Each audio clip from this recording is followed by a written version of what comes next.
Hello friends, मैं विपेश तिवारी आप सभी का सौर एकेडमी प्रयागराज में स्वागत और अभिनंदन करता हूं। आशा करता हूं कि आप सभी लोग अच्छे, स्वस्थ एवं तंदुरुस्त होंगे और अपने आगामी परीक्षा की बहुत अच्छे तरीके से तैयारी कर रहे होंगे। दोस्तों, आज आप लोगों के लिए गवर्नेंस के सेकंड पार्ट पर मैं आज बहुत व्यापक स्तर पर चर्चा करूंगा। दोस्तों, गवर्नेंस में आपको फर्स्ट पार्ट में मैंने सब जो आपके टॉपिक थे उस पर बृहद रूप से चर्चा कर चुका हूं। जिन लोगों ने उस वीडियोस को नहीं देखे हैं वह वीडियोस आप लोग देख सकते हैं। वह वीडियोस आपके चैनल पर उपलब्ध है, राइट। तो आज हम आप लोगों से किस पर चर्चा करेंगे? गवर्नेंस के सेकंड पार्ट पर, राइट। किस पर चर्चा करेंगे दोस्तों? गवर्नेंस आपके जीएस आईएएस मुख्य परीक्षा के जीएस पेपर सेकंड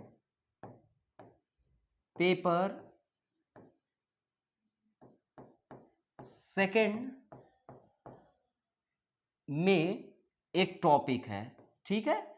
गवर्नेंस आपके कॉन्स्टिट्यूशन, इंडियन पॉलिटी और आपके IR, international relation, social justice और एक टॉपिक गवर्नेंस है।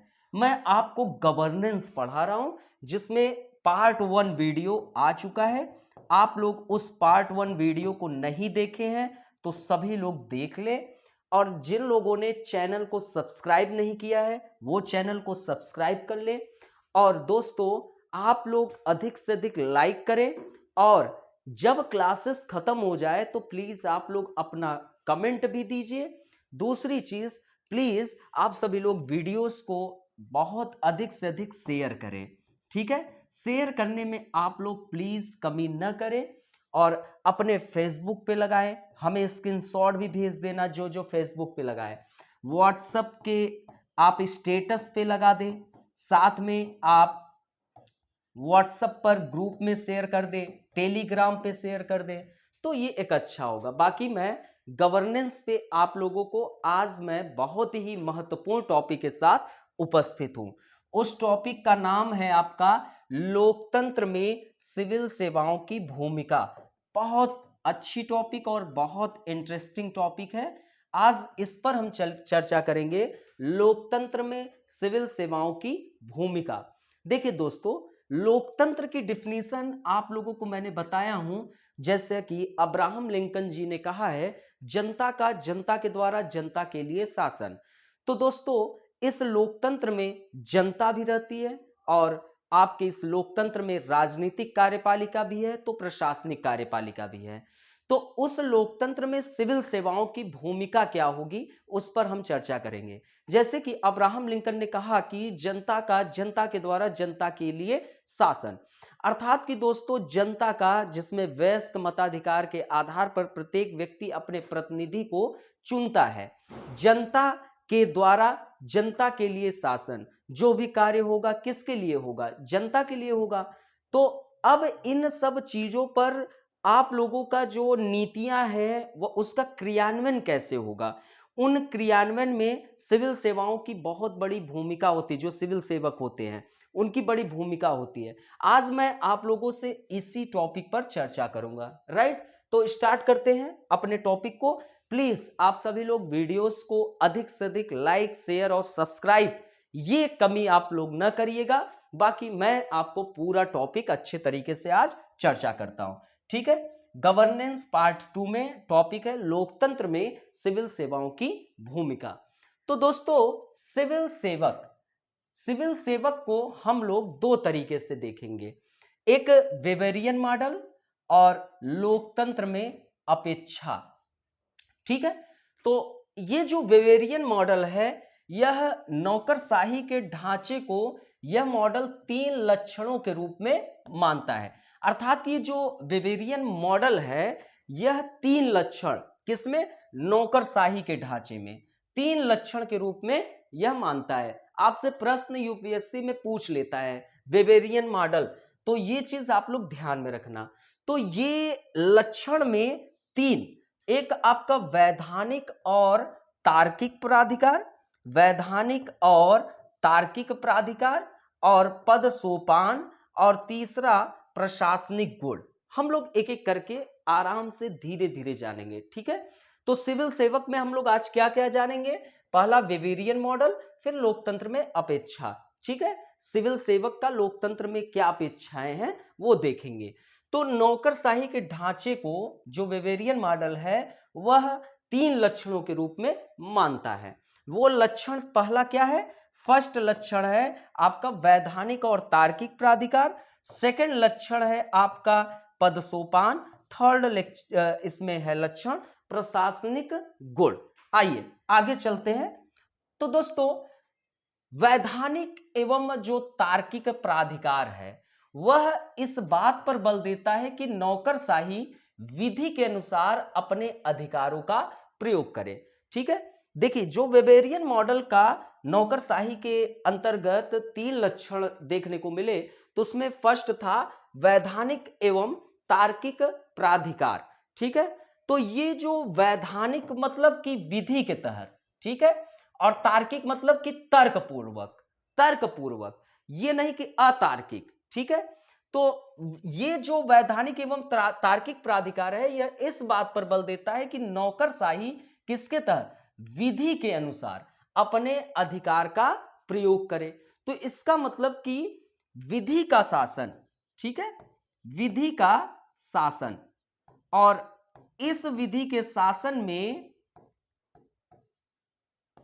आपके एक छोटा गरीब व्यक्ति हो या एक सिविल सेवक हो या देश का पीएम ही क्यों न हो, सब एक समान है, ठीक है, सब एक समान है। ये चीज ये बता रहा है। और स्वैच्छिकता का सिद्धांत न हो बल्कि नियमबद्धता हो, ठीक है।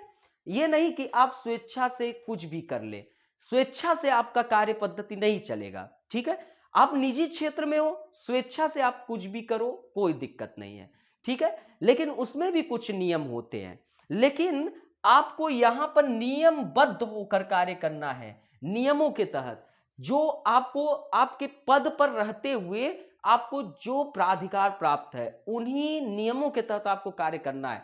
आपको अपना जो अलग से है प्रक्रियाएं, उसमें आप नियम अपना खुद का नियम नहीं लगा सकते हैं, ये चीज। तो दोस्तों पहला वेवेरियन मॉडल में वैधानिक एवं तार्किक प्राधिकार जो इस बात पर बल देता है कि नौकरशाही विधि के अनुसार अपने अधिकार का प्रयोग करे, स्वैच्छिकता का सिद्धांत बिल्कुल भी नहीं, कैसा? नियमबद्धता। अब दोस्तों पद सोपान, ठीक है। पद सोपान का मतलब यह हुआ कि एक पद का अपना क्रम है, ठीक है, और हर को उस क्रम के आधार पर प्राधिकार प्राप्त है और वह उन्हीं प्राधिकार का प्रयोग करेगा। जैसे आपके पद सोपान में चपरासी यह सबसे नीचे स्तर पर है, ठीक है, और कैबिनेट सचिव सबसे ऊपर है, ठीक है, सबसे उच्च पे है, ठीक है। तो चपरासी का अपना जो प्राधिकार है वह उतना प्रयोग करेगा और इसका जो है वह उतना प्रयोग करेगा, और सब एक दूसरे के आदेश का, मतलब कि जो चपरासी है वह अपने ऊपर के अधिकारी से आदेश को प्राप्त करेगा, वह इसके ऊपर से, फिर यह इसके ऊपर से, फिर उसके ऊपर कैबिनेट सचिव, ठीक है। तो ये आपका पद सोपान प्रक्रिया है। वेवेरियन मॉडल में आपको सेकंड स्थान पर यह देखने को मिलेगा, ठीक है। अब आपके ये पद सोपान में कुछ लक्षण हम लोग जानते हैं, ठीक है। तो इसमें पद सोपान में कार्य विभाजन होना चाहिए, ठीक है, अर्थात प्रत्येक पद के अधिकार स्पष्ट हो। अब जैसे मैंने आपको बताया, तो यहां पर जैसे चपरासी है, ठीक है, तो यहां पर आपका कैबिनेट सचिव है और यहां पर आपका कौन है? चपरासी है, ठीक है। यहां पर आप लोगों ने देखा, ठीक है, एक कैबिनेट सचिव है, एक चपरासी है, ठीक है। तो यहां कैबिनेट सचिव है, कैबिनेट सचिव, और यहां पर आपका चपरासी, ठीक है। तो यहां पर यह लिखा कि कार्य विभाजन होना चाहिए, अर्थात कि कार्य विभाजन मतलब प्रत्येक पद के अधिकार स्पष्ट हो। इनका अधिकार स्पष्ट कर दिया गया कि देखिए आपका अधिकार क्षेत्र ये है, आप इसके बाहर किसी भी प्रकार का डिस्टर्ब नहीं कर सकते हैं। और कैबिनेट सचिव को उनका अपना अधिकार स्पष्ट कर दिया गया। तो ये कार्य का विभाजन है, राइट। तो दोस्तों ये चीज, और इसमें क्या काम किया जाएगा, पद के दायित्व स्पष्ट हो जाएंगे कि आपके पद का दायित्व क्या है, जैसे चपरासी के लिए और कैबिनेट सचिव के लिए, और सीमाएं स्पष्ट हो जाएंगी कि आप इस सीमा तक कार्य करेंगे, उसके बाहर आप बिल्कुल कुछ भी नहीं कर सकते हैं, ठीक है। और दूसरा दोस्तों विशेषज्ञता, अर्थात कि पद के अनुकूल योग्यता एवं अनुभव। अब चपरासी को जो है उसका जो पद है ये नहीं है कि वह कैबिनेट सचिव का कार्य करने लगेगा, ठीक है। तो आपको अपनी योग्यता के अनुसार आपको क्या मिलेगा, अधिकार मिलेगा। तो पद के अनुकूल योग्यता एवं अनुभव, और समस्याओं का त्वरित अनुमान एवं पूर्व समाधान। जो समस्याएं आए उसका आप त्वरित अनुमान लगाकर उसका जल्द से जल्द समाधान करने की कोशिश करें, राइट। तो ये आपके पद सोपान के लक्षण में पहला देख लिया कार्य विभाजन, दूसरा विशेषज्ञता, ठीक है। तीसरा औपचारिक व्यवस्था होनी चाहिए, ठीक है। औपचारिक व्यवस्था, पूर्णकालिक कार्य हो, जितना आपको समय दिया गया है कार्य करने के लिए वह पूरा आप कार्य करें, योग्यता अनुसार। आपकी योग्यता चपरासी का है तो उसके अनुसार कार्य करें, कैबिनेट सचिव का जो योग्यता है वह उसके अनुसार, और कार्य के अनुसार आपको वेतन मिलेगा, ठीक है। चपरासी का अपना अलग वेतन है और कैबिनेट सचिव का अपना अलग वेतन है, क्योंकि योग्यता में क्या है, एक दूसरे में असमानताएं हैं, ठीक है, राइट। अब दोस्तों फिर एक वेवेरियन मॉडल में आप लोगों से ये दो टॉपिक पर चर्चा हो गई, ठीक है। वैधानिक और तार्किक प्राधिकार, और दूसरा पद सोपान। तीसरे पाते हैं प्रशासनिक गुण, राइट। अब हम चर्चा करते हैं प्रशासनिक गुण में, ठीक है। तीसरे पे अब हम चर्चा करेंगे प्रशासनिक गुण पे, राइट। तो दोस्तों इसमें तटस्थता, अर्थात राजनीतिक दलों तथा राजनीतिक विचारों से तटस्थता होनी चाहिए। एक प्रशासक के अंदर ये क्वालिटी जरूरी है, उसको उदासीन होकर कार्य करना है।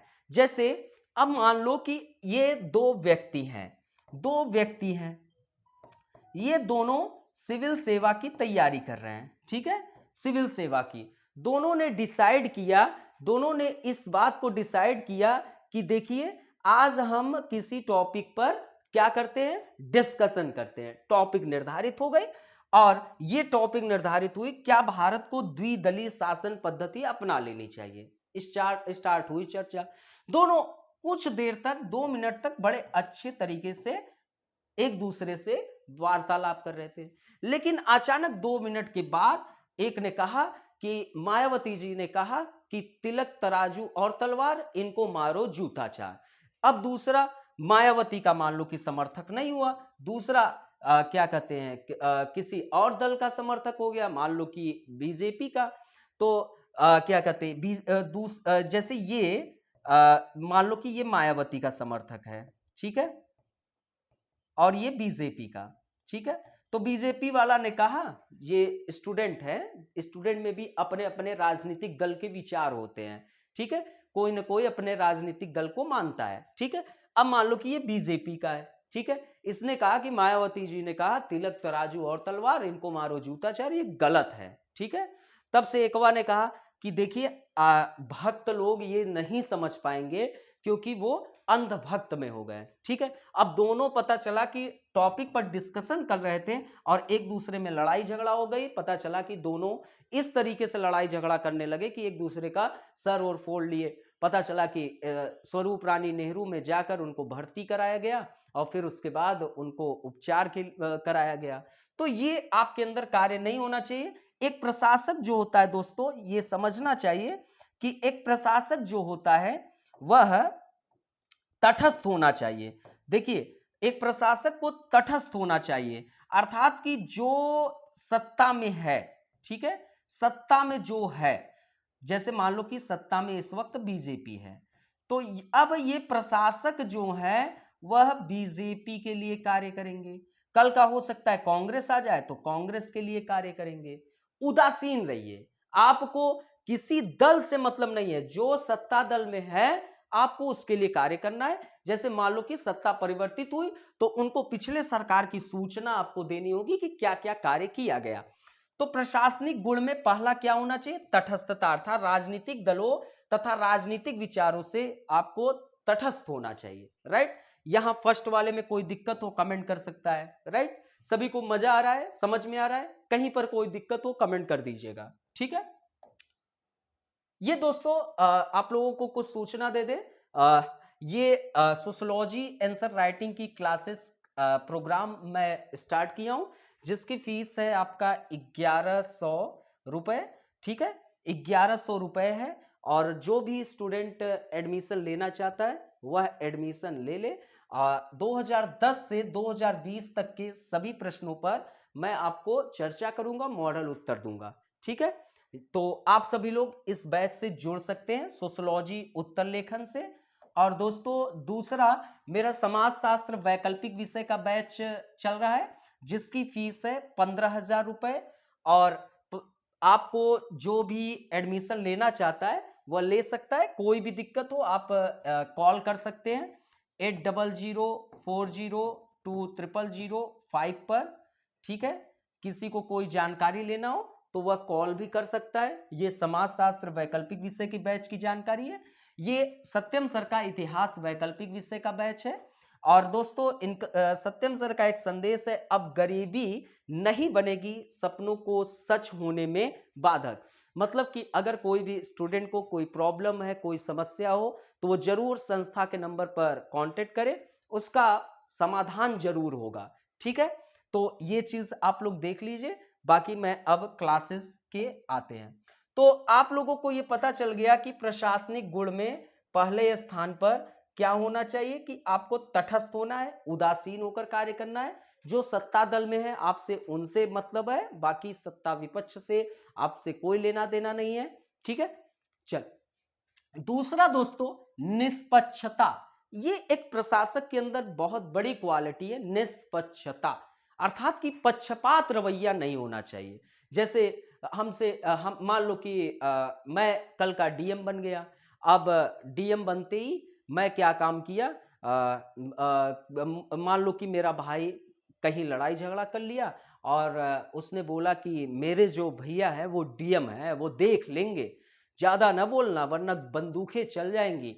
और ऐसी बंदूकें चलेंगी ना कि पता नहीं चलेगा। तो मतलब कि क्या हुआ कि अब वो डायलॉग पे डायलॉग मारने लगा।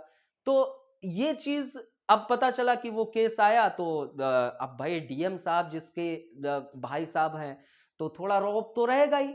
तो अब डीएम साहब भी क्या हुआ कि अपने भाई के गलतियों को छिपाने के चक्कर में क्या उसको छोड़ देंगे कि नहीं। तो दोस्तों आपको निष्पक्ष होकर कार्य करना है, कोई भी आपके अंदर पक्षपात रवैया नहीं होना चाहिए। तो निष्पक्षता अर्थात नौकरशाही नागरिकों के साथ सेवा प्रदाता के रूप में धर्म, मूलवंश, जाति तथा लिंग के आधार पर किसी का भेदभाव प्रदर्शित नहीं करेंगे। आपको निष्पक्ष होकर कार्य करना है, ठीक है, निष्पक्ष होकर। सभी लोग ध्यान रखना। अब मान लो कि अब सिंपल तरीके से कुछ चीजें जानते हैं। अब मान लो कि कल के आप में से कोई डीएम बन गया, ठीक है, कोई भी आप XYZ सभी स्टूडेंट को मैं बता रहा हूं डीएम बन गया। अब मान लो कि कोई भी अब वो अपने निजी जिंदगी में मान लो कि अगर ये बॉय है तो मान लो कि किसी लड़की से प्रेम कर रहा था, और ये लड़की है तो मान लो कि किसी लड़के से उसका प्रेम था, ठीक है। अचानक ब्रेकअप हो गया दोनों का दोनों एकदम मेरे शादी में जरूर आना का राजकुमार राव एक समय के लिए बन गए थे, ठीक है। दोनों का मान लो कि ब्रेकअप हो गया, अलग अलग हो गए। अब क्या हुआ कि इसका ये अब डीएम बन गया, ठीक है। और यहां पर लड़की जो है, लड़का डीएम बन गया, यहां लड़की डीएम बन गई। अब लड़के के सामने कोई भी लड़की का कोई भी मैटर आता, वो लड़कियों के प्रति एक मानसिक रूप से एक विचार बना लिया है कि लड़कियां धोखेबाज होती हैं, और इधर से ये लड़की बना ली है कि लड़के धोखेबाज होते हैं, ठीक है। तो ये चीज अब बना लिए। अब इससे क्या होगा, अब आप एक पक्षपात रवैया अपनाएंगे, यहाँ निष्पक्ष नहीं होंगे और आप गलत एक प्रक्रिया के तहत आ जाएंगे। तो निष्पक्ष आपको बनना है, राइट। कहीं पक्षपात रवैया आपके अंदर नहीं होना चाहिए, कोई आपके अंदर पूर्वाग्रह नहीं होना चाहिए कि आपके अंदर कोई पूर्वाग्रह बना हुआ है, ठीक है। ये ध्यान रखना। अब मान लो कि आपके इधर मान लो कि ये लड़का जो है, ठीक है, अब ये लड़का जो है, अब ये लड़का मान लो कि इनके घर में मान लो कि कोई गलती कर दिया, ठीक है, अब वो कानूनी के दायरे पा गए। अब डीएम साहब हैं तो मान लो कि उसको बचाने की कोशिश करने लगे, तो आप बचाने की कोशिश करेंगे, उसके गलतियों को बचाएंगे, तो आप क्या हो जाएंगे, निष्पक्ष नहीं, तब पक्षपात रवैये में आ जाएंगे। या मान लो कि ये लड़की जो है अपने परिवार को सपोर्ट कर रही है, उनकी गलतियों पर पर्दा डालने की कोशिश कर रही है, तो ये पक्षपात। तो निष्पक्ष होकर धर्म, अब मान लो कि आपके जिले में कोई लड़ाई झगड़ा हो गई, ठीक है, आप सोए हुए हैं, 10-12 बजे रात आपके पास कॉल आता है, पता चला कि हिंदू और मुस्लिम में बहुत बड़ी लड़ाई हो गई है, आपके पास कॉल आया 12 बजे रात। अब आप अपने वाइफ के साथ सोए हुए हैं, ठीक है, अब कॉल आया तो उधर से वाइफ बोली कि अब कॉल नहीं उठना चाहिए वरना समझ लो कि सुबह खाना नहीं बनेगा, पूरा बर्तन मांज के डीएम साहब जाना पड़ेगा। अब जिले के डीएम है लेकिन यहाँ के डीएम नहीं है। अच्छा, तो अब क्या डीएम साहब कॉल नहीं उठाएंगे? अच्छा, मान लो डीएम साहब कॉल उठा लिए। अब कॉल उठा लिए, तभी पता चला कि बोला गया कि यहाँ पर बहुत बड़ी एक दंगा होने वाला है हिंदू मुसलमान में, तो क्या डीएम साहब बोलेंगे कि ऐसा काम करो, लाठी चार्ज कर दो, एकदम पीट पाट के लहूलुहान सबको कर दो? तो ऐसा बिल्कुल भी न करना, आपको वहां पर निष्पक्ष बिल्कुल होना है। धर्म से वो नहीं कि आप हिंदू धर्म के हैं तो मुसलमान को कह दिए कि नहीं उसको मारो। आप वहां पर घटना स्थल पर जाकर वहां पर बेकायदे, वहां पर आप दोनों पक्ष को बैठाएं, कारण को जाने, और एक आपका जो धर्म वहां पर प्रभावित नहीं होना चाहिए, वहां पर आपको निष्पक्ष होकर कार्य करना है। मूल वंश, जाति तथा लिंग सब इसी प्रकार से, ठीक है। अब पता चला ब्राह्मण हो, ब्राह्मण को सपोर्ट कर रहे हो, पता चला कि यादव हो तो यादव को सपोर्ट कर रहे हो, पता चला कि हरिजन है तो हरिजन को सपोर्ट कर रहे हो। तो ये चीज आप लोग, लिंग, लिंग वाला यहां मामला था जो महिला पुरुष वाला, ठीक है। तो आपको नौकरशाही नागरिक के साथ सेवा प्रदाता के रूप में है, आप नागरिकों के बीच सेवा देने के लिए गए हैं, प्राधिकार रहित सेवा, और उस दौरान आपको किसी भी धर्म, मूल वंश, जाति तथा लिंग के आधार पर किसी भी प्रकार का भेदभाव प्रदर्शन नहीं कर सकते हैं। संविधान आर्टिकल 14 विधि के समक्ष समता आपको देता भी है कि विधि के समक्ष प्रत्येक व्यक्ति समान है और आपको विधि के तहत कार्य पद्धति कराना है, और कोई भी विधि का उल्लंघन करेगा तो उसको सजा भी आप देंगे, वो चाहे आपका परिवार हो, चाहे वह रिश्तेदार हो, चाहे वह कोई भी व्यक्ति। अनुच्छेद 15 आपको बताता है कि धर्म, नस्ल, जाति, लिंग, जन्म स्थान के आधार पर भेदभाव निषेध है, राइट। अब दोस्तों यहां पर एक शब्द है प्रतिबद्धता, तो आपकी प्रतिबद्धता किसके प्रति है, राइट। तो प्रतिबद्धता आपकी विधि के प्रति है, संविधान के प्रति है, लोक कल्याण के प्रति है। बहुत इंपॉर्टेंट चीज है, ठीक है। तो ये प्रशासनिक गुण में हम लोग क्या क्या जाने थे, ठीक है। पहला कि एक प्रशासक को तटस्थ रहना है राजनीतिक दलों तथा राजनीतिक विचारों से, ठीक है, उदासीन जिसको कहते हैं। फिर दूसरे स्थान पे हम लोग जाना कि उसको निष्पक्ष रहना है, और प्रतिबद्धताएं एक प्रशासक की किसके प्रति है, विधि के प्रति है। आपको समाज के अंदर प्राधिकार रहित सेवा देना है, विधि के अंतर्गत आपको सेवा देना है। दूसरा संविधान के प्रति, क्योंकि संविधान देश का सर्वोच्च कानून होता है, और लोक कल्याण के प्रति आप जो है कल्याणकारी कार्य करने के लिए गए हैं, तो आपको उस चीज को ध्यान में रखकर कार्य पद्धति संचालित करना है। फिर दोस्तों वस्तुनिष्ठता, यह दोस्तों बहुत ही प्यारा और बहुत ही अच्छा शब्द है। वस्तुनिष्ठता अर्थात कि आपको वस्तुनिष्ठता में कोई भी पूर्वाग्रह आपके ऊपर प्रभावी नहीं होना चाहिए, ठीक है। कोई भी पूर्वाग्रह आपके ऊपर प्रभावी नहीं होना चाहिए। वस्तुनिष्ठ कार्य करने की यह प्रक्रिया आप अपने निजी जिंदगी में, आप अपने स्कूल टाइम में, आप अपने कॉलेज टाइम में क्या थे क्या नहीं थे आपसे उससे कोई मतलब नहीं है। जब एक प्रशासक अपना पद ग्रहण कर लेता है तो उसको वस्तुनिष्ठ होकर कार्य करना रहता है, पूर्वाग्रह से ग्रसित होकर कार्य नहीं करना है, क्योंकि पूर्वाग्रह से ग्रसित व्यक्ति हमेशा वह गलत प्रक्रिया कर देता है जिससे नागरिक को, समाज को और इस देश को बहुत बड़ा नुकसान उठाना पड़ सकता है। तो यहां पर निर्वैयक्तिक तार्किकता बहुत अच्छा शब्द है। निर्वैयक्तिक का अर्थ क्या होता है? व्यक्तिगत न होने की स्थिति या भाव। व्यक्तिगत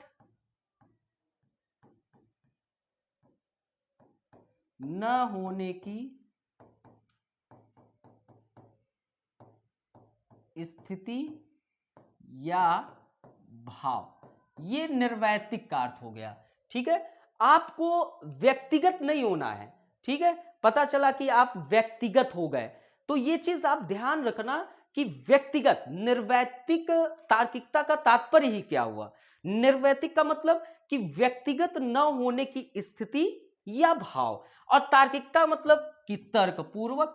ठीक है, तो एक प्रशासक को वस्तुनिष्ठ, याद रखिए वस्तुनिष्ठ का मतलब किसी भी पूर्वाग्रह से आपको ग्रसित नहीं होना है, उस अनुसार कार्य करना है, और आप व्यक्तिगत नहीं है।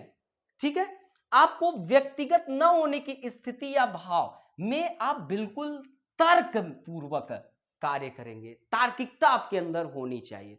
ठीक है, आपको यह ध्यान रखना है। और निर्वैयक्तिक विलग्नता, विलग्नता मतलब कि अलगाव। ठीक है, अलगाव। ठीक है, और निर्वैयक्तिक, तो आपको वस्तुनिष्ठ में इस आधार पर कार्य करना है। अब आते हैं, समझते हैं। निर्वैयक्तिक तार्किकता का तात्पर्य पूर्वाग्रहों तथा भावनाओं से मुक्त होकर नियमों के अनुसार आपको कार्य करना है। ठीक है, तो आपको पहली चीज क्या? पूर्वाग्रह तथा भावनाओं से मुक्त होना है। ठीक है, आपके अंदर व्यक्तिगत न होने की स्थिति या भाव का अर्थ ही यही हुआ। ठीक है, समझिए कि अगर मैं किसी से व्यक्तिगत हो गया तो जाहिर सी बात है कि हमारे अंदर एक इमोशन आएगा। ठीक है, लेकिन निर्वैयक्तिक तार्किकता में हमारे अंदर इमोशन नहीं आएगा। ठीक है, हम तर्कपूर्वक कार्य करेंगे। तो निर्वैयक्तिक तार्किकता का तात्पर्य पूर्वाग्रहों तथा भावनाओं से मुक्त होकर नियमों के अनुसार आपको कार्य करना है। विलग्नता का अर्थ है नौकरशाही, राजद्वेष तथा घृणा से मुक्त होकर कार्य करेगा।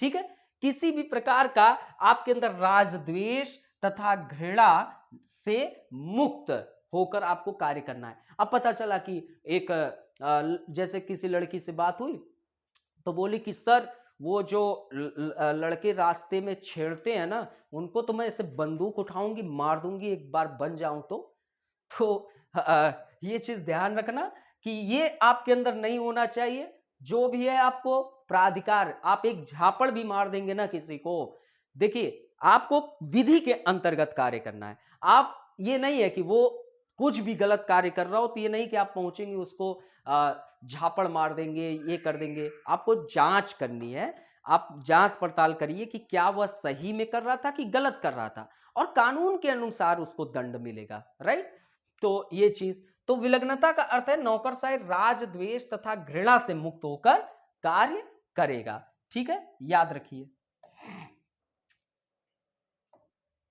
चल,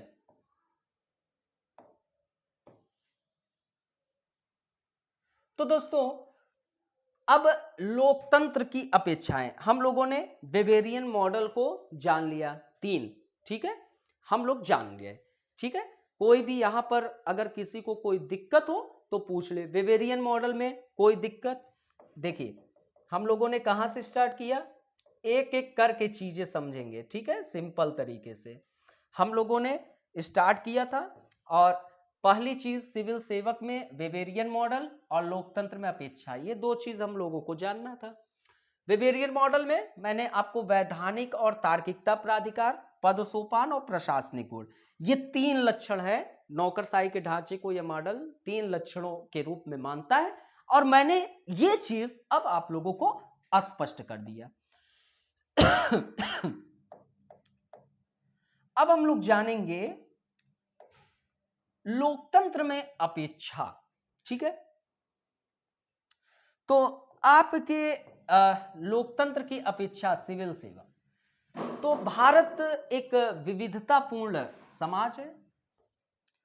तो भारत एक विविधतापूर्ण समाज का प्रतिनिधित्व, यहां पर प्रतिनिधित्व लिख लीजिए, करता है, जहां संकीर्णताएं एवं सामाजिक संघर्ष बहुत अधिक है। तो वहां प्रशासक, देखिए भारत एक कैसा समाज है, भारत एक विविधतापूर्ण समाज है, अर्थात कि यहां पर भौगोलिक रूप से भी विविधताएं हैं और रहन सहन में भी विविधताएं हैं। यहां पर दुनिया के जितने धर्म के लोग हैं सब आपके भारत में निवास कर रहे हैं, राइट। तो यहां पर आप देखेंगे कि हर 20 किलोमीटर की दूरी तय करेंगे तो वहां पर अलग रहन सहन, खान पान, पहनावे, हर एक प्रक्रियाओं में आपको परिवर्तन दिखाई देगा। आप यहां पर स्टेट टू स्टेट में जाएंगे, वहां पर भाषाओं में परिवर्तन दिखाई देगा। तो भारत विविधताओं से भरा हुआ समाज है, लेकिन यहां पर संकीर्णताएं एवं सामाजिक संघर्ष बहुत अधिक मात्रा में मौजूद है।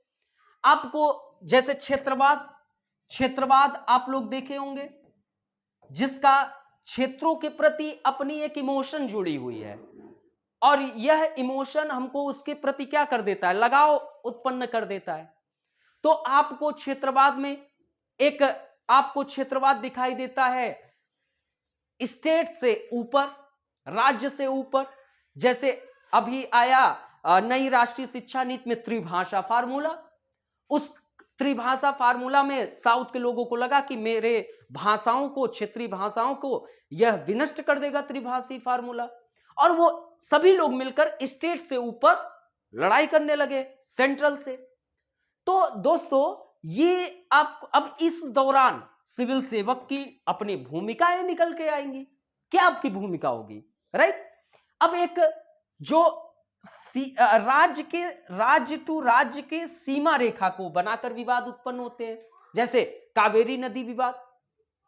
फिर एक क्षेत्रवाद आपके जिले से ऊपर होता है, ठीक है। तो मतलब कि यहां पर यही बस बताना है कि कई संप्रदायवादी दंगे, धर्म से लोगों का दो धर्मों के बीच में लड़ाई, तो ये सब आपके यहां समाज में देखने को मिलेंगे, क्योंकि विविधताओं से भरा हुआ समाज है। तो दोस्तों अब यहां पर प्रशासक क्या करेगा, तो प्रशासक को, एक मिनट,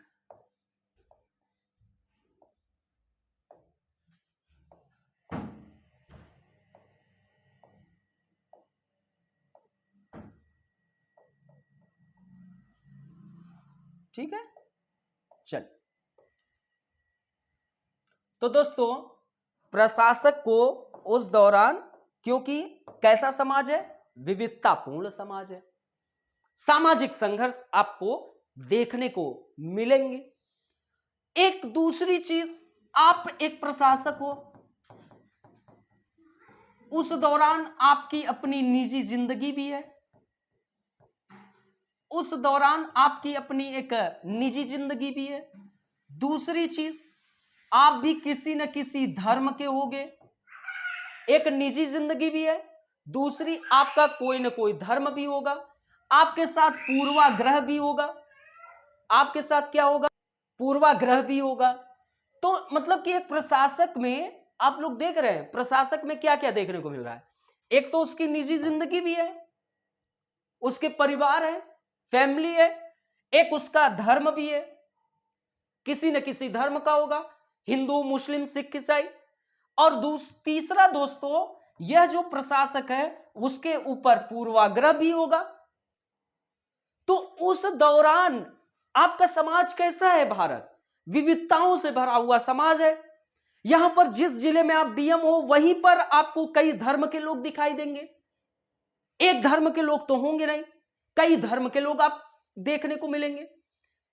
तो वहां पर आपका पूर्वाग्रह बिल्कुल प्रभावित नहीं होना चाहिए। आप अपने निजी जिंदगी में किसी भी धर्म के प्रति क्या भाव रखे हो, आपसे उससे कोई मतलब नहीं है, लेकिन सार्वजनिक जिंदगी में आपको तटस्थ होना है, निष्पक्ष होना है, वस्तुनिष्ठ होना है। यह आपका कार्य प्रक्रिया होगी। तटस्थ होना, निष्पक्ष, कोई भी पक्षपात रवैया आपको बिल्कुल भी नहीं अपनाना है कि आप मान लो कि आप किस जात के हो, हरिजन हो तो हरिजन को सपोर्ट करो और पंडितों को और ठाकुरों को मारो, या आप पंडित हो या आप ठाकुर हो तो पता चला कि हरिजन की पिटाई करवा रहे हो। तो आप तटस्थ हो, निष्पक्ष हो, वस्तुनिष्ठ हो, और आपकी प्रतिबद्धताएं जो है नागरिकों के प्रति है, जनता के प्रति है, आप उनको प्राधिकार रहित सेवा प्रदान करें।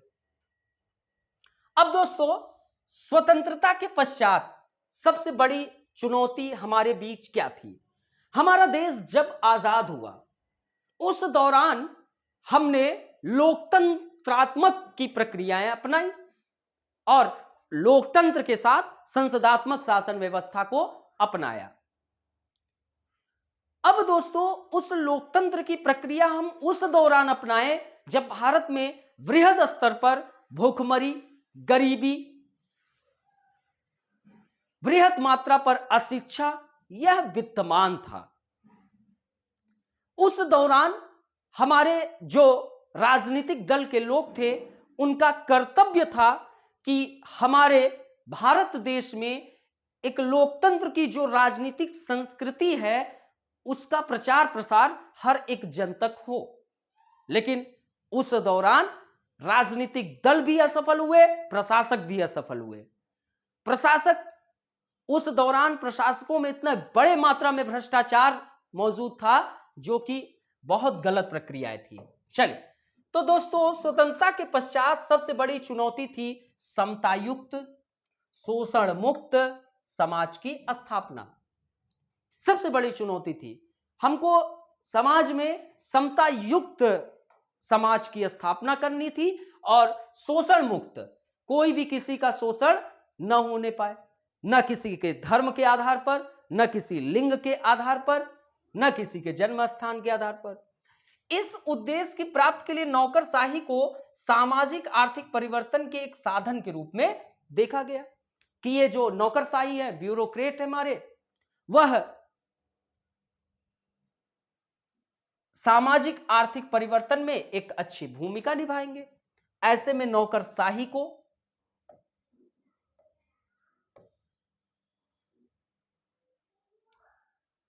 कैसा होना चाहिए? ऐसे वक्त नौकरशाही को परिवर्तनोन्मुखी होना चाहिए, अर्थात कि योजनाबद्ध एवं सकारात्मक परिवर्तन जो आप कार्य कर रहे हैं, आपकी एक बेस्ट प्लानिंग है, उस योजनाबद्ध तरीके से आपको कार्य करना है। और सकारात्मक परिवर्तन, आप किस लिए बने हैं? नकारात्मक परिवर्तन नहीं कि जनता के अंदर जो एक प्रशासक के प्रति क्या भाव बना हुआ है कि ये हमारे रक्षक है, उनके अंदर ये ना हो कि ये भक्षक है। तो एक सकारात्मक परिवर्तन। तो दोस्तों, क्या चीज हम लोगों ने जाना कि जब देश आजाद हुआ तो उसके बाद सबसे बड़ी हमारे देश में चुनौती थी कि समता युक्त और शोषण मुक्त समाज की स्थापना करना। इस उद्देश्य की प्राप्ति के लिए नौकरशाही को सामाजिक आर्थिक परिवर्तन के एक साधन के रूप में देखा गया। ऐसे में नौकरशाही को परिवर्तनोन्मुखी होना चाहिए। दूसरा, नागरिक केंद्रित। आपके केंद्र बिंदु में कौन? नागरिक। और लक्ष्य उन्मुख, आपने ये लक्ष्य बनाया कि हमको इस टाइम में इस लक्ष्य को प्राप्त करना है, तो आप उसके प्रति आगे बढ़े। और परिणाम, आप लक्ष्य उन्मुख तो चल रहे हैं, लेकिन उसका परिणाम भी निकल कर आए। और सहभागी, अर्थात कि नागरिक का विकास नहीं बल्कि नागरिकों के साथ विकास। नागरिक का विकास कुछ ही नागरिक का नहीं बल्कि नागरिकों के साथ विकास सुनिश्चित हो। समयबद्ध एवं प्रत्युत्तर देने में सक्षम होना चाहिए। ठीक है, मतलब कि जो समयबद्ध प्रक्रियाएं होनी चाहिए आपकी समय अनुसार, टाइम इज वेरी प्रीसियस। और प्रत्युत्तर, अर्थात कि कोई प्रश्न का आपको उसका जवाब देने में सक्षम होना चाहिए। दोस्तों, एक लोकतांत्रिक ढांचे में, ठीक है, हम लोगों ने क्या क्या जान लिया? तो हम लोगों ने क्या जाना? देखिए, हम लोग जान रहे लोकतंत्र की अपेक्षाएं, सिविल सेवा, ठीक है। अब यहां पर यह जाना कि भारत विविधताओं से भरा समाज है और यहां सामाजिक संघर्ष आपको देखने को मिलेंगे, तो वहां प्रशासक को क्या, तो ये जाना। दूसरे में आपको दूसरे में आप लोगों को बताया कि नौकरशाही को कैसे, और इसमें ये देखने को मिला परिवर्तनोन्मुखी, नागरिक केंद्रित, लक्ष्य उन्मुख, सहभागी, समयबद्ध। अब जानते हैं आगे। एक लोकतांत्रिक ढांचे में ये राजनीतिक कार्यपालिका के अधीन होकर अपना दायित्व निभाएं, पर अधीनता का अर्थ यह नहीं है कि उनके सभी आदेशों का पालन करें, बल्कि यह है कि वह लाइन समझिए। देखिए, आप लोग कहां पर बैठने वाले हैं, तो ये चीज जानिए। देखिए दोस्तों, ये आपका एग्जीक्यूटिव कार्यपालिका है, राइट। और कार्यपालिका में आपको दो दिखाई देते हैं, एक राजनीतिक कार्यपालिका, एक प्रशासनिक कार्यपालिका, राइट। राजनीतिक कार्यपालिका का व्यक्ति जनता के बीच जाता है, उनकी समस्याओं से उनको परिचित कराता है और आश्वासन देता है कि मैं सत्ता में जब आऊंगा तो आपके लिए यह कार्य जरूर करूंगा। अब जनता उसको विश्वास, मतलब कि वह जनता में अपना एक विश्वास पैदा करता है। जनता अगर विश्वास दी तो वो राजनीतिक कार्यपालिका का मेंबर बन जाता है। इसी कारण इसको जन सेवक कहते हैं। प्रशासनिक कार्यपालिका का व्यक्ति दिन रात मेहनत करता है, संडे संडे को करंट अफेयर पूरा एकदम तैयार कर रहा है, 6-6 दिन ट्रेडिशनल पढ़ाई कर रहा है, पूरा आंखें कुर्बान कर दिया है, मेहनत लगातार कर रहा है। पता चला कि पड़ोसी वाले भैया की शादी है तो जाना है, लेकिन पता चला कि उसको तैयारी करनी है तो भूल गया। कहा कि नहीं जाने दो, आज अपने सारे अरमान को यहीं पर चकनाचूर कर देते हैं। फिर उसके बाद लगाएगा एक गाना देवदास का, थोड़ा बहुत सुन लेगा और फिर उसके बाद लग जाएगा, ठीक है, सब भूल जाता है। लेकिन दोस्त तो, और ये एक तकनीकी परीक्षा, क्या तकनीकी परीक्षा देगा, उसके बाद पद ग्रहण करेगा, प्रशिक्षण प्राप्त करता है, ट्रेनिंग होती है और फिर अपने कार्यों को आगे बढ़ाता है। तो ये प्रशासनिक कार्यपालिका के व्यक्ति को लोक सेवक कहा जाता है। क्या कहा जाता है? लोक सेवक। और राजनीतिक कार्यपालिका का व्यक्ति जनता के बीच जाता है, जनता का उसका बहुत अच्छा पहचान है, तो इस कारण लोक नीतियों का निर्धारण राजनीतिक कार्यपालिका का व्यक्ति करता है और लोक नीतियों का क्रियान्वयन जन जन तक वो प्रशासनिक कार्यपालिका के व्यक्ति का है, राइट। और दोस्तों, ये अब जान गए आप लोग। तो एक लोकतांत्रिक ढांचे में राजनीतिक कार्यपालिका, ये प्रशासनिक कार्यपालिका किसके अधीन कार्य करता है? राजनीतिक कार्यपालिका के व्यक्ति। अर्थात कि प्रशासनिक कार्यपालिका की प्रतिबद्धता राजनीतिक कार्यपालिका के प्रति है, जो सत्ता में है, जो सत्ता में है, ये याद रखना, उसी के प्रति उसकी क्या है? प्रतिबद्धताएं हैं। तो प्रशासनिक कार्यपालिका व्यक्ति का किसके प्रति? राजनीतिक। लेकिन राजनीतिक कार्यपालिका के का भी किसी के प्रति प्रतिबद्धताएं है, वह जन सेवक है तो उसकी प्रतिबद्धताएं जनता के प्रति है। उसकी प्रतिबद्धताएं किसके प्रति है? जनता के प्रति है, राइट। तो अब यह प्रतिबद्धताएं किसके प्रति है? जनता के प्रति है, बिल्कुल ध्यान रखना, ठीक है। तो अब उसकी प्रतिबद्धताएं उसको सुनिश्चित करनी है, ठीक है। थोड़ा वेट करते हैं, फिर उसके बाद। तो एक लोकतांत्रिक ढांचे में ये राजनीतिक कार्यपालिका के अधीन होकर अपना दायित्व निभाएं। अब ये प्रशासनिक कार्यपालिका जो राजनीतिक दल सत्ता पक्ष में है उसके अधीन होकर ये कार्य अपना प्रारंभ किए। अब ये नहीं है कि राजनीतिक कार्यपालिका उसको गलत कार्य के लिए बोला और वह कार्य कर दे, नहीं। तो अधीनता का यहां अर्थ यह नहीं हुआ कि उनके सभी आदेशों का पालन करें, सभी आदेश का नहीं कि कोई आप गलत आदेश दे दीजिए और वो उन आदेशों का पालन करे, वो कोई बेवकूफ इंसान नहीं है। तो दोस्तों बल्कि यह है कि वह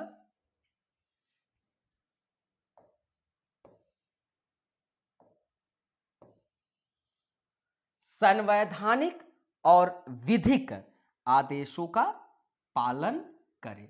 ठीक है, संवैधानिक और विधिक आदेश। ठीक है, आप संविधान के अंतर्गत जो प्रक्रियाएं हैं उसके तहत आप आदेश देंगे और एक विधिक आदेश देंगे तो वह सत्ता के पक्ष में रहकर कार्य करेगा, राइट। और विपक्ष अगर उससे कुछ करवाता है तो विपक्ष के अकॉर्डिंग वह कार्य बिल्कुल भी नहीं करेगा, वह सत्ता पक्ष में जो है उसके प्रति उसकी प्रतिबद्धताएं हैं।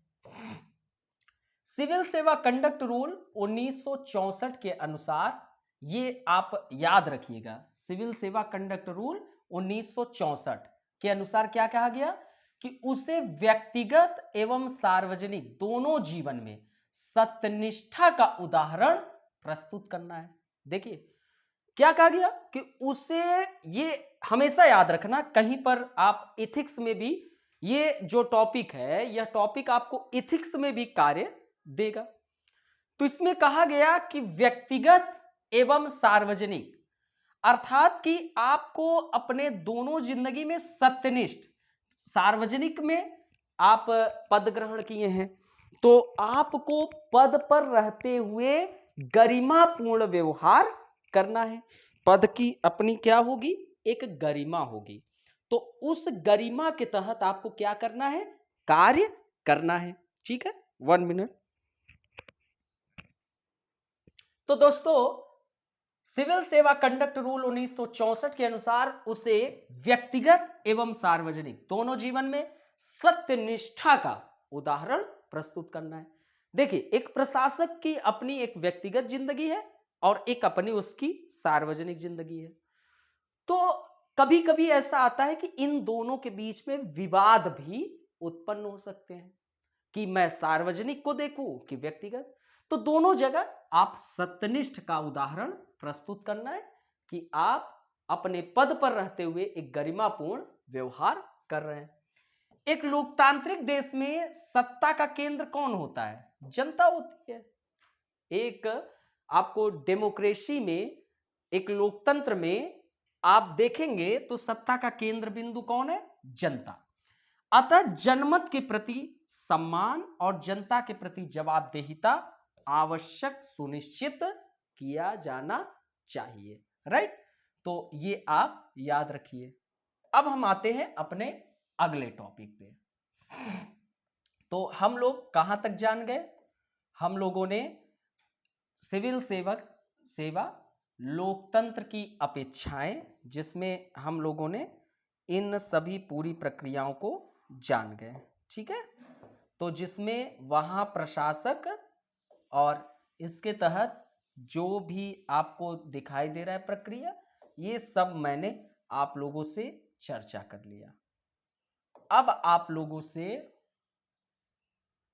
आगे की चर्चाएं शुरू करते हैं।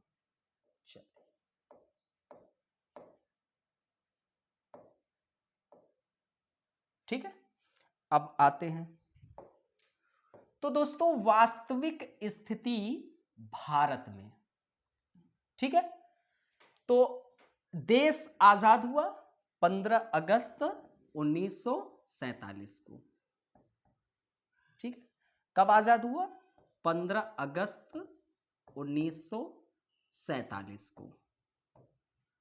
और आजादी के तत्पश्चात, आजाद देश में ही हमने किस प्रक्रिया को अपनाया, लोकतंत्र को अपनाया। ठीक है, किसको अपनाया, लोकतंत्र को, और संसदीय मॉडल को। ठीक है, आजादी के समय 15 अगस्त 1947 को देश आजाद हुआ और हम लोग स्वतंत्रता दिवस खूब धूमधाम से मनाते हैं। ठीक है, अब हम लोग क्या जानेंगे 1950 से 1990 में कौन सा टाइम पीरियड, 1950 से 1990, अर्थात कि आजादी के बाद से 1990 तक, क्योंकि 1991 में आपके देश में एलपीजी अर्थात कि आपका वैश्वीकरण, उदारीकरण और निजीकरण ये प्रक्रिया प्रारंभ हो जाती है और यहां से देश और हमारा भारतीय समाज बिल्कुल परिवर्तित हो जाता है। हमारी इकोनॉमी जो थी 1950 से 1990 तक वह क्लोज्ड इकोनॉमी थी, बंद अर्थव्यवस्था थी, जहां पर एक्सपोर्ट और इंपोर्ट नहीं। और इस दौरान हमारे 1950 से 90 के बीच लाइसेंस राज मौजूद था। ठीक है, चल तो हम लोग जानेंगे राज्य का स्वरूप और नागरिक। ठीक है, तो नागरिक में हम लोग जानते हैं तो हमारे यहां क्या था, जैसे ही हम आजाद हुए तो उस दौरान और लगभग 1990 तक अशिक्षा व्यापक स्तर पे था, अशिक्षा व्यापक स्तर पे था। ठीक, जागरूकता का अभाव था। जैसे अगर एक नुक्कड़ नाटक का परिदृश्य आपके सामने रखूं, कॉलेज लाइफ में हम लोग बहुत किए और एक उन्हीं में से एक नुक्कड़ नाटक आपके सामने दिखा रहा हूं। नुक्कड़ नाटक प्रस्तुत हुआ और राजनीतिक दल के तमाम नेता जनता के बीच जाकर वोट मांगना शुरू किए। अब ये राजनीतिक दल एक गांव में गए और वहां पर पहुंचे। व्यापक स्तर पर वहां अशिक्षा है, जागरूकता का अभाव है। एक घर पे पहुंचे जहां पर गाय भैंस ये सब पाले जाते हैं। उनके घर में गए और वहां पे कहे भैया राम राम, तो कहे अरे बाबू साहब तू आई है, जल्दी से उसने अपने ही रुमाल से बढ़िया से पोंछा तखत को, चारपाई को, और उससे कहा बैठिए। अच्छा, वह बैठा तो कहा बाबू साहब कैसे हैं। कभों वो जिंदगी में जो जिनके पास वोट मांगने के लिए गए वह कभी भी रसगुल्ले बहुत ज्यादातर तौर पे न खाया हो या कुछ, उनको पूछा उछा। अच्छा, पूछ लिए तो कहा भैया भाभी के लिए एक साड़ी आपके पास पहुंच जाएगी, बहुत सुंदर सा, भाभी को गिफ्ट कर देना। और आपके आपको खर्चे के लिए गाय भैंस के लिए कपिला पशु आहार ये सब चीजें आपको इसका खर्चा आपको मिल जाएगा। अरे बाबू साहब हमार वोट तोहिन के जाए, हमेशा हम देहे है क्या। वो जागरूकता का भाव है, उनको इस लोकतंत्र की ताकत नहीं पता है कि इस लोकतंत्र की ताकत क्या है। अशिक्षा भी, आपके एक गलत वोट से एक गलत व्यक्ति का अगर चुनाव हो जाता है तो वो सदन में जाकर आपके देश के विरुद्ध कानून का निर्माण करेगा, तो आपके लिए कोई कार्य नहीं करेगा, विकास के लिए कार्य नहीं करेगा, खुद पैसा बनाएगा। तो मतलब कि यहां पर जागरूकता का भाव था। ठीक है, जिसके कारण हमेशा एक गलत व्यक्ति का चुनाव हो जाता था। तो यह हमारे देश में 1950 से 90 के बीच में बहुत व्यापक मात्रा में देखने को मिलती थी। आजादी के बाद कह लीजिए अशिक्षा, अजागरूकता, अधिकारों से परिचित नहीं, जो हमारे अधिकार हैं उनसे उनका परिचय नहीं था। 1950 से 90 तक क्या आपके देश में आर्टिकल 14 नहीं मौजूद था, विधि के समक्ष समता? क्या आपके देश में आर्टिकल 15 मौजूद नहीं था? क्या आपके देश में आर्टिकल 12 से लेकर आर्टिकल 35 तक फंडामेंटल राइट्स नहीं उपस्थित था? सब था। लेकिन व्यापक स्तर पर जातीय भेदभाव, व्यापक स्तर पर राजनेता इसी जातीय टुकड़ी को बांटकर हमेशा सत्ता का स्वाद चख रहे थे।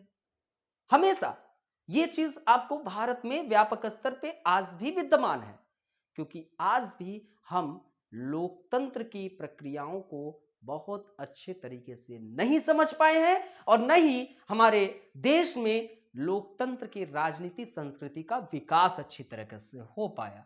तो अधिकारों से परिचित नहीं, सामाजिक, आर्थिक और राजनीतिक क्षमता जो थी वह बहुत सीमित मात्रा में, संगठनात्मक क्षमता सीमित, मीडिया का विस्तार उस तरीके से नहीं हो पाया था और जो मीडिया था वह तटस्थता पूर्वक मौजूद नहीं था, वह तथ्यपरक नहीं था, वह किसी न किसी सत्ता दल के पक्ष में रहकर वह कार्य किया करता था। मीडिया का कार्य क्या है? मीडिया का कार्य है कि वास्तविकताओं को जनता के समक्ष दिखाना, लेकिन वास्तविकताओं को छिपा लिया जाता है।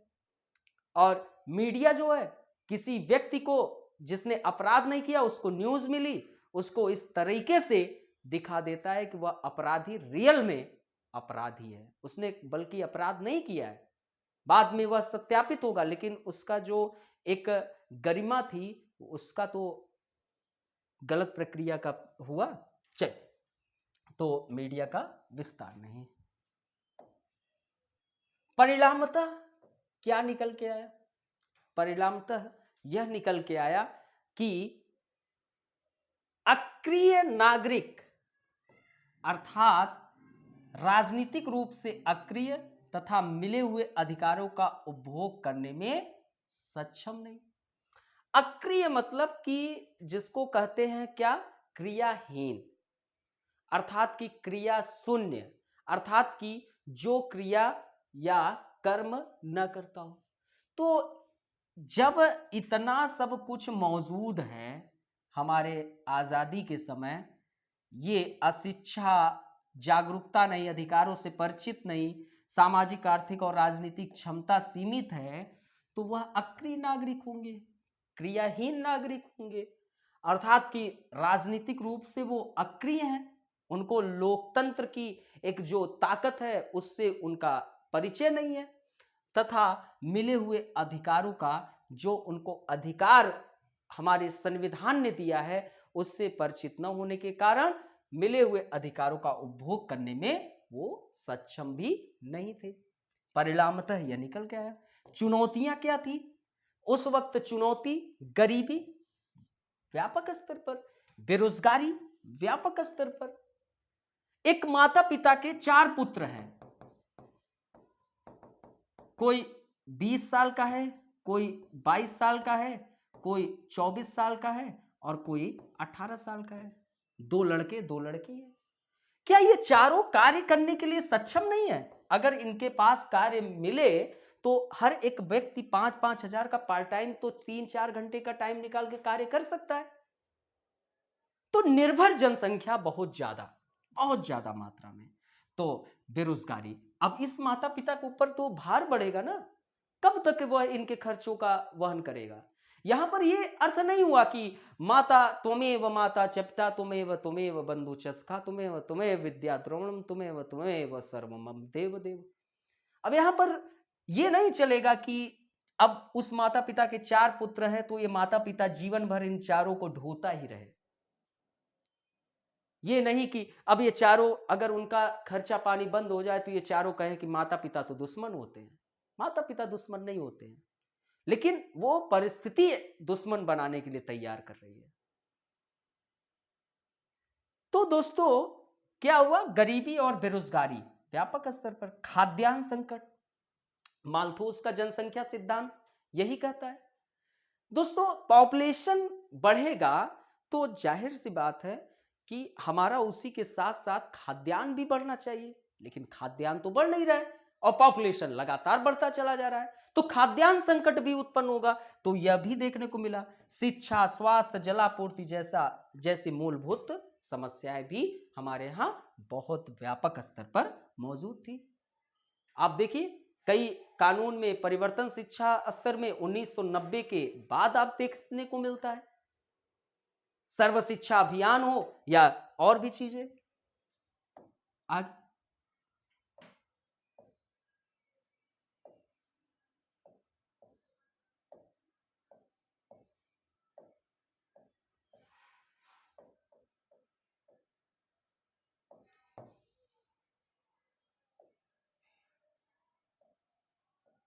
वेट, बस।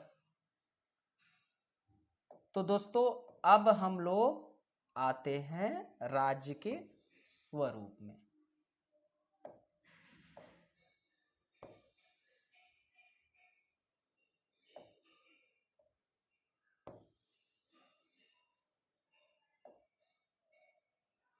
ठीक है, चल एक मिनट।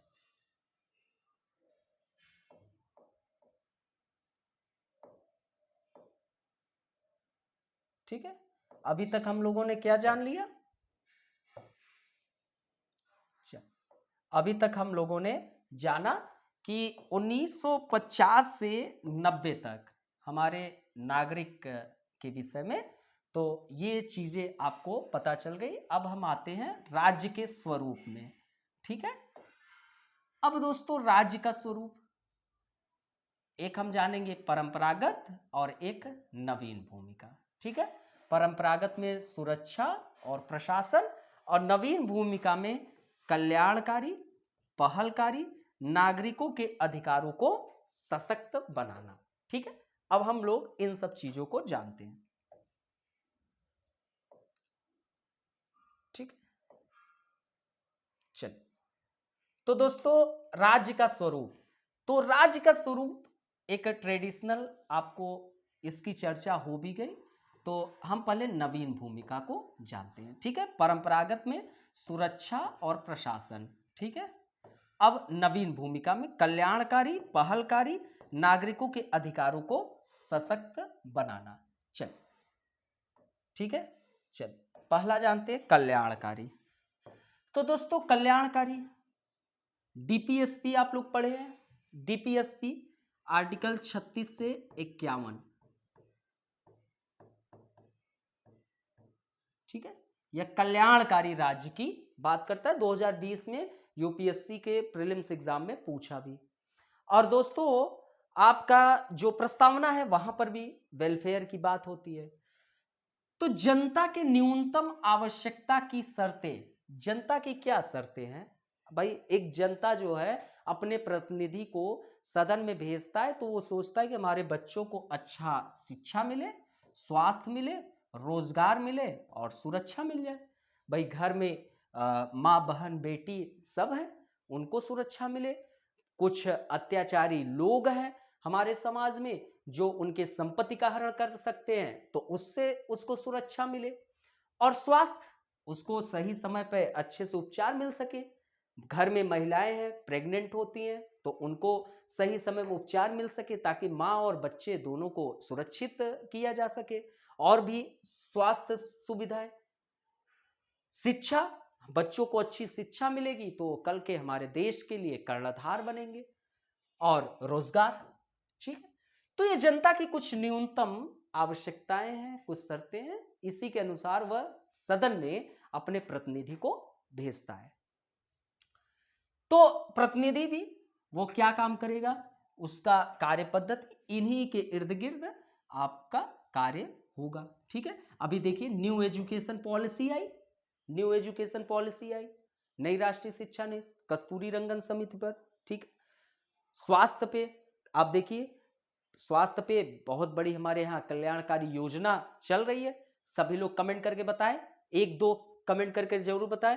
रोजगार पे थोड़ा कार्य नहीं चल रहा है, सुरक्षा पे चल रहा है। ठीक है, वह सुरक्षा में आंतरिक और बाह्य दोनों। ठीक है, पहलकारी राज्य, इसमें उन परिस्थितियों का निर्माण करना जहां व्यक्ति अपनी क्षमता का उपयोग कर सके। ऐसी परिस्थितियां हम लोग दें जनता को, ताकि वह अपने व्यक्ति अपने क्षमता का उपयोग कर सके। हर व्यक्ति के अंदर अपनी अलग अलग क्षमता है, और उसके लिए ऐसे परिस्थिति का निर्माण करे ताकि वह अपनी क्षमता का उपयोग कर सके। नागरिक अधिकार को सशक्त बनाना। ठीक है, राज्य के नवीन भूमिका के निर्वहन के लिए संसाधन कम थे, दूसरी ओर नागरिक की अपेक्षाएं अधिक थी। ठीक है, राज्य के नवीन भूमिका के निर्वहन के लिए आपके पास संसाधन कम थे, तथा दूसरी ओर नागरिक की अपेक्षाएं अधिक थी। भाई हम पॉपुलेशन को, जनसंख्या को सबसे बड़ी संपत्ति होती है ना। किसी माता पिता को अगर बच्चे ना हो तो उनसे पूछिए, तो पॉपुलेशन हमेशा सबसे बड़ी पूंजी होती है। अगर उस पूंजी का अच्छे से उपयोग किया जा सके तो बहुत आगे चीजें जा सकती है। तो राज्य के नवीन भूमिका के निर्वहन के लिए संसाधन कम थे तथा दूसरी ओर नागरिकों की उपेक्षाएं अधिक थी। परिणाम तक क्या हुआ? अत्यधिक केंद्रीकरण, योजना का भी और सत्ता का भी। अर्थात कि योजना का भी अत्यधिक केंद्रीकरण था, यह जन जन तक नहीं पहुंच पा रहा था। और दूसरी चीज, सत्ता का बहुत ज्यादा केंद्रीकरण। आप 1950 से 90 तक देख सकते हैं, सत्ता का एक दल का लगभग शासन था। विकेंद्रीकरण की व्यवस्था बहुत कमजोर थी। आपका 73वां और 74वां कॉन्स्टिट्यूशनल अमेंडमेंट इसीलिए हुआ ना, ताकि पंचायत को भी मजबूत किया जा सके। तो सत्ता का केंद्रीकरण बहुत ज्यादा था।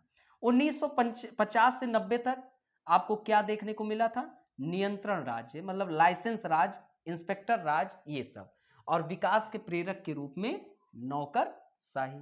देखिए, राज्य के स्वरूप में हम लोग देखिए इन परंपरागत सुरक्षा, जो हमारी सुरक्षाएं परंपरागत, प्रशासन भी परंपरागत, और नवीन भूमिका में जान रहे हैं चीजें, ये इंपॉर्टेंट है एग्जाम में। तो इसमें हम लोगों ने क्या क्या जान लिया? कल्याणकारी जाना, ठीक है, क्या जाना? कल्याणकारी जाना। दूसरा पहलकारी, और तीसरा हम लोग जान रहे हैं नागरिक अधिकारों को सशक्त बनाना, ठीक। तो इसमें यह जान लिया कि राज्य की नवीन भूमिका के निर्वहन के लिए संसाधन का अभाव था, कमी थी, तथा दूसरी ओर नागरिकों की अपेक्षाएं अधिक थी। उसके पीछे कारण कई थे और परिणाम निकल कर आया कि अत्यधिक केंद्रीकरण के कारण ऐसी चीजें थी। सत्ता का केंद्रीकरण हमेशा नुकसानदेह होता है, क्योंकि उसका हमेशा सिस्टम, प्रशासक द्वारा दुरुपयोग होता है। और नियंत्रण राज्य, मतलब लाइसेंस राज्य और इंस्पेक्टर राज्य, और विकास के प्रेरक के रूप में नौकरशाही। नौकरशाही ब्रिटिश विरासत की का परिणाम थी, जिसमें नागरिक एवं नौकरशाही के मध्य अलगाव पर बल दिया गया था। हमारे यहाँ जो ब्यूरोक्रेट थे वह किसका? ब्रिटिश शासन का एक परिणाम था, जिसमें नागरिक एवं नौकरशाही, देखिए नागरिक और ब्यूरोक्रेट का एक संबंध अच्छा हो तो उसका फल बहुत अच्छा मिलता है और कई अपराधों को हम समाप्त कर सकते हैं, राइट। हमने फर्स्ट आपको लेक्चर में इस पे चर्चा भी की, ठीक है। तो कई अपराधों को हम समाप्त कर सकते हैं और कई अपराधी को अपराध करने से रोक सकते हैं, ठीक। लेकिन इस चीज पर आपको बल नहीं दिया गया, और इस पे बल दिया गया कि नागरिक अलग है और नौकरशाही अलग है। इंस्पेक्टर राज, इसको पुलिस राज कहते हैं, अर्थात कि एक वर्दी का खौफ लोगों के बीच में दिखाई दे। इसमें सेवक नहीं बल्कि शासक का भाव आता है। अब देखिए, जो हमारे ब्यूरोक्रेट थे वो ब्रिटिश विरासत के परिणाम थे, जिसमें नागरिक एवं नौकरशाही के मध्य अलगाव पर बल दिया गया। अब इस अलगाव के कारण इसमें क्या होगा कि सेवक की भावना नहीं, आप नागरिक के बीच में क्या सेवा देने गए हैं। अब इसमें क्या दिखाई दे रहा है? शासक का भाव। मैं ही मतलब कि जैसे लुई 14वां कहता था कि मेरा वचन ही मेरा शासन है। माई बाप की संस्कृति, जैसे हमारे यहाँ कोई पुलिस आ जाता है आज भी हमारे समाज में, अरे माई बाप है हमार, ऐसा नहीं, गलती हुई गई बचवा से। तो माई बाप की संस्कृति ये आपके उस वक्त दिखाई देता था। ऐसा लगता था कि ये वर्दी वाले माई बाप हैं। तो ये चीज, जनोन्मुखता का अभाव, और जनता के मांगों के प्रति क्रियाशील नहीं, और परिवर्तनोन्मुखी के बजाय यथा स्थितिवादी रहे, जिसका बहुत बड़ा नुकसान हुआ। माना गया कि विकास का अर्थ ऐसा परिवर्तन जो शक्तियों को सरकार से हस्तांतरित कर जनता तक पहुंचाए। भाई विकास, विकास आपको करना है तो इसका मतलब क्या हुआ? ऐसा परिवर्तन जो शक्तियों को सरकार से हस्तांतरित कर कहां तक पहुंचाना? जनता तक पहुंचा। इसमें नौकरशाही बड़ी बाधा के रूप में दिखाई दी। नौकरशाही बहुत बड़ी। आरटीआई सिटीजन चार्टर का विरोध।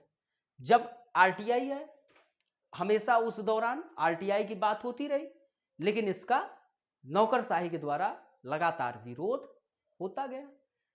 आरटीआई बाद में आई 1990 के बाद, लेकिन विरोध होता रहा। क्यों विरोध होता रहा? क्योंकि इसके आने से इनके सारे चिट्ठे किट्ठे जनता के बीच में आ जाएगा, इससे तो जनता पावरफुल हो गई। तो इस चीज का लगातार विरोध होना, तो यह लक्ष्योन्मुख तथा परिणाम उन्मुख न होकर सिर्फ नियमबद्ध हो गए तथा इससे लाल फीताशाही का संकट उत्पन्न हो गया। लाल फीताशाही अर्थात कि एक फाइल जो है आप तक पहुंची कि उसका आप तुरंत त्वरित निवारण करें, लेकिन वो फाइल तो दबता दबता दबता दबता चला गया। ये लाल फीताशाही है, लाल फीते से बंधा हुआ फाइल और वह ऊपर से दबता हुआ चला गया, एक माउंट एवरेस्ट फाइलों का बन गया। तो ये अब जब उन फाइलों का निवारण नहीं होगा तो क्या होगा? संकट हमेशा बनी रहेगी। तो नौकरशाही संविधान के प्रति प्रतिबद्ध न होकर राजनीतिक दलों एवं शासकों के प्रति प्रतिबद्धता हो गई। विशेषकर 70 दशक के बाद यह बड़े संकट के रूप में उभरा। 70 के दशक बाद, 1970 के बाद तो संविधान की इस तरीके से खिलवाड़ हुई हमारे देश में कि जिसको कोई सोच नहीं सकता है। इसीलिए 42 कॉन्स्टिट्यूशनल अमेंडमेंट हमारे देश में एक क्रांतिकारी परिवर्तन ले आया। 42वां संवैधानिक संशोधन 1976। तो दोस्तों यह उस दौरान लक्ष्य उन्मुख तथा परिणाम उन्मुख न होकर सिर्फ नियमबद्ध हो गए तथा इससे लाल फीताशाही का संकट उत्पन्न हो गया।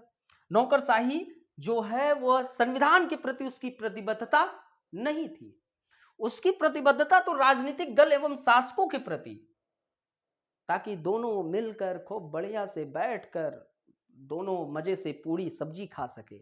और विशेषकर 70 के दशक के बाद तो यह बड़े संकट के रूप में उभरा। आगे 1 मिनट, थोड़ा 1 मिनट।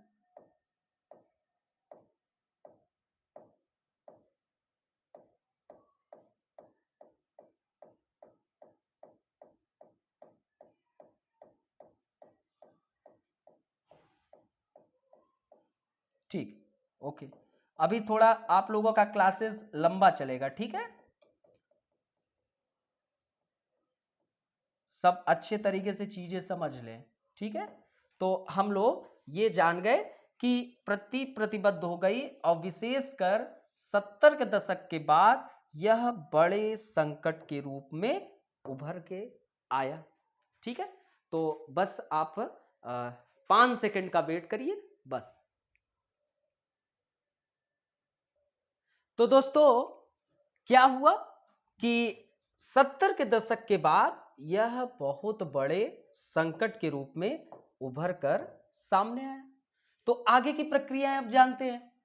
तो क्या हुआ कि नौकरशाही का 70 के बाद बहुत बड़े मात्रा में राजनीतिकरण हुआ। अर्थात कि उस दौरान आपको हमने बताया था कि एक लोक सेवक की प्रतिबद्धता किसके प्रति है? सत्ता पक्ष में जो राजनेता है उसके प्रति है, लेकिन इसका मतलब यह नहीं है कि वह उससे कोई भी कार्य करा ले। उसको संविधान और विधि के तहत वह कार्य करेगा। लेकिन यहां पर 70 के दशक के बाद बड़े मात्रा में राजनीतिकरण हुआ। अधिकारों का उपयोग लोकहित में न होकर किसी विशेष राजनीतिक दल या समुदाय के लिए होने लगा। आपको पता होगा इंदिरा गांधी रायबरेली से चुनाव लड़ी थी, वहां से वह हार जाती हैं, लेकिन खुद को चुनाव उन्होंने जितवा लिया।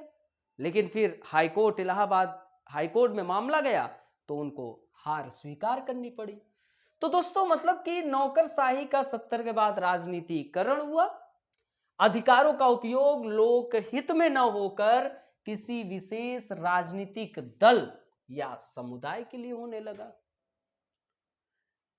भ्रष्टाचार की संभावनाएं और ज्यादा बढ़ गई। एक तो भारत में भ्रष्टाचार आवश्यकता अनुसार नहीं है, भारत में भ्रष्टाचार लालच आधारित है और लालच का कभी अंत नहीं हो सकता है। गोपनीयता को बढ़ावा देकर पारदर्शिता एवं जवाबदेहिता को रोकने की कोशिश की गई। आखिरकार आरटीआई का विरोध क्यों? क्योंकि आरटीआई जो है आपकी गोपनीयता को भंग कर देगा और जनता आपसे परिचित हो जाएगी आपके कृत्यों से। तो इसलिए गोपनीयता को ये बढ़ावा देना चाहते थे बार बार, एक कि देश की संप्रभुता इससे हतोत्साहित होगी और इसको बढ़ावा दिया। पारदर्शिता एवं जवाबदेहिता आरटीआई से ज्यादा आता, लेकिन इसको रोकने की भरपूर कोशिश की गई। सहभागी विकास के स्थान पर राज नियंत्रित विकास को बढ़ावा दिया गया, अर्थात कि केंद्रीकरण। सहभागी शासन नहीं कि सबका साथ में विकास हो, इसके नीति निर्माण एवं नीति क्रियान्वयन के मध्य अंतर उपस्थित हो गया। आजादी के इतने वर्षों के बाद भी तथा उतने योजनाओं को चलाने के बाद भी सामाजिक न्याय के लक्ष्य को प्राप्त नहीं कर पाए। हम आजादी के बाद क्या सपना देखे थे कि समाज में जो हाशिए पर ढकेले लोग हैं, जो विकास के मुख्य धारा पे नहीं जोड़ पाए लोग हैं, गरीब निसहाय, इन लोगों को विकास के मुख्य धारा में जोड़ना, लेकिन उन प्रक्रियाओं में असफल हुए क्योंकि पहली चीज तो ब्यूरोक्रेट का क्या हो गया, राजनीतिकरण हो गया। और जब राजनीतिकरण होगा तो वह उन्हीं के कठपुतली बन जाएगा और उन्हीं के अनुसार कार्य करेगा और अधिकारों का उपयोग लोकहित में न होकर किसी विशेष राजनीतिक दल या समुदाय के लिए होने लगा। भ्रष्टाचार बढ़ने लगी बहुत ज्यादा और पारदर्शिता एवं जवाबदेहिता कुछ भी सुनिश्चित नहीं था। इस कारण सामाजिक न्याय के लक्ष्य को प्राप्त कर पाने में असफल हुए। लेकिन दोस्तों 1991 में हमारे देश में एलपीजी की शुरुआत हुई। उस वक्त आपके डॉक्टर मनमोहन सिंह जी जो देश के पूर्व प्रधानमंत्री रहे, वह उस वक्त वित्त मंत्री थे और PV Narasimha Rao prime minister. 1991 में एलपीजी की शुरुआत हुई। हमने फर्स्ट लेक्चर में चर्चा की, जो नहीं देखे वो देख लें। अब इससे क्या हुआ, ग्लोबलाइजेशन से सारा विश्व एक गांव बन गया और दोस्तों ग्लोबलाइजेशन के कारण अब एक देश के लोग दूसरे देश में आ जा सकते, निवेश कर सकते।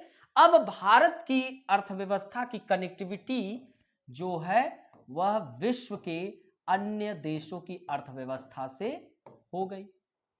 हमारे यहां जो लाइसेंस राज था वह खत्म हो गया, नीतियां अब उदार हो गई और निजीकरण को भी प्रोत्साहन दिया गया।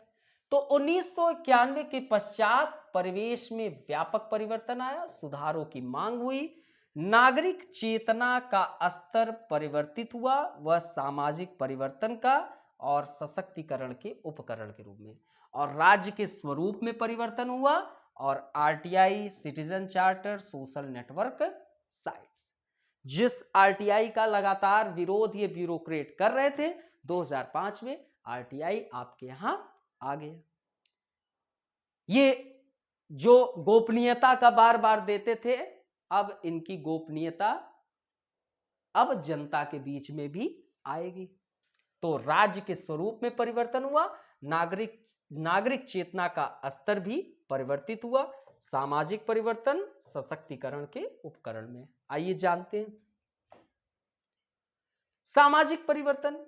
अभी यहां पर दिखा नागरिक चेतना का स्तर परिवर्तित हुआ, तो आइए अज्ञानता से ज्ञानवान समाज की ओर देखिए। अब धीरे धीरे हमारा प्राथमिक द्वितीयक से ज्यादा सेवा क्षेत्र भी डेवलप होने लगा। सेवा क्षेत्र में रोजगार की संभावनाएं बहुत ज्यादा है। अब लोग निपुण कौशल सब चीज अर्जित करने लगे। अब यहां पर अज्ञानता से ज्ञानवान की ओर समाज जाने लगा। वह शिक्षा का स्तर हो, शिक्षा में व्यापक परिवर्तन शुरू हुआ 1991 में।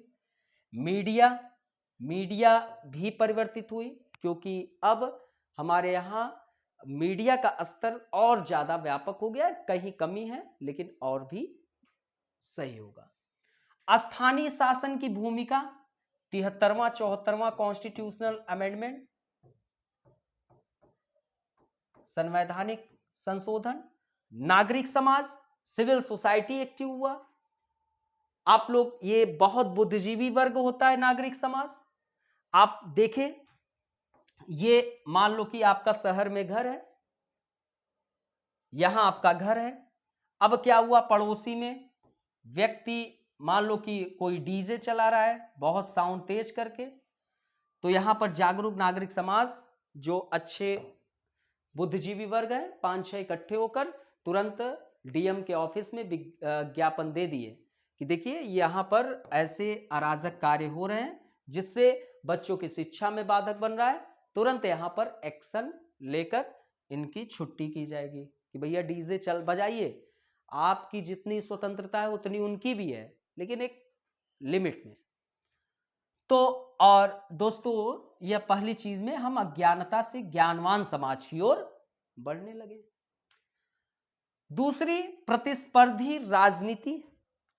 राजनीति में कंपटीशन बढ़ा, प्रतिस्पर्धाएं बढ़ी। हमारे 1990-91 दशक के बाद कई क्षेत्रीय पार्टियों का उदय भी होना शुरू हुआ, तो प्रतिस्पर्धी राजनीति हुई।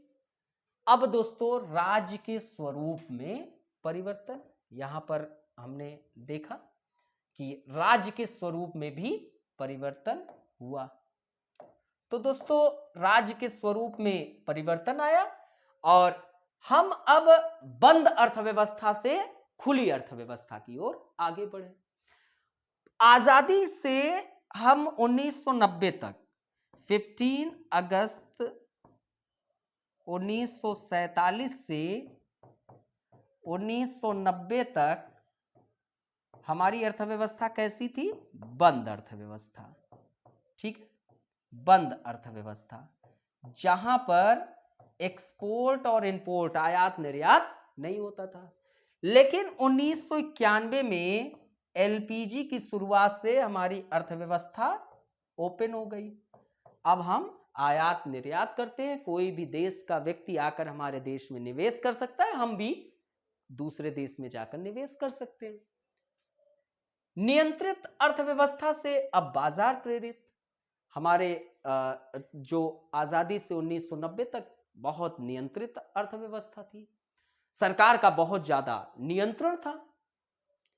लेकिन अब नियंत्रित अर्थव्यवस्था से हम बाजार की ओर बढ़े, और आप लोगों को पता है जहां मार्केट होता है वहां निजी उद्यमियों का एक बाजार रहती है और कंपटीशन बहुत बड़े मात्रा में मौजूद होता है। तो हम नियंत्रित अर्थव्यवस्था से बाजार प्रेरित अर्थव्यवस्था की ओर आगे बढ़े, अर्थात कि पूंजीवाद की ओर आगे बढ़े। वितरणात्मक न्याय से सशक्तिकरण और केंद्रीकरण से विकेंद्रीकरण, अर्थात कि हमने हमारी सत्ता जो है सेंट्रल, स्टेट और उसके बाद त्रिस्तरीय, स्थानीय पे आ गई। शक्तियां विभाजित हो गई। 73वां 74वां 1990 के दशक के बाद आपके 73वां 74वां कॉन्स्टिट्यूशनल अमेंडमेंट, संवैधानिक संशोधन हुआ। आगे ये दोस्तों, किसी को समाजशास्त्र उत्तर लेखन में एडमिशन लेना हो तो वह ले सकता है, और जो इस उत्तर लेखन में फीस आपका 1100, और इस उत्तर लेखन में आपको 2010 से 20 तक के सभी प्रश्नों जो समाजशास्त्र में पूछे गए उनकी व्यापक स्तर पर चर्चाएं होंगी। आप लोग ले सकते हैं, कोई भी दिक्कत हो कॉल कर सकते हैं, ये मोबाइल नंबर है, राइट। और आपके समाजशास्त्र वैकल्पिक विषय का भी बैच है जिसकी फीस 15,000 रुपए है। आप लोग वैकल्पिक विषय जो समाजशास्त्र लेना चाहते हैं वो कांटेक्ट करें, और आप लोगों को कोई भी दिक्कत हो आप कॉल करिएगा, बाकी हम लोग देख लेंगे। और इतिहास वैकल्पिक विषय का बैच ये आपका, और अब गरीबी नहीं बनेगी सपनों को सच होने में बाधक, तो कोई भी विद्यार्थी समाजशास्त्र इतिहास वैकल्पिक विषय में एडमिशन लेना चाहता है बिल्कुल ले, और कोई भी दिक्कत आएगी उसके लिए हम सब हैं। चलिए आगे चलते हैं। परिणामतः अब क्या हुआ कि गवर्नेंस पर बल देना शुरू हुआ। अब 1991 के बाद सरकार की सीमितीकरण होनी चाहिए, सीमित सरकार हो लेकिन अधिक से अधिक सुशासन हो, राइट।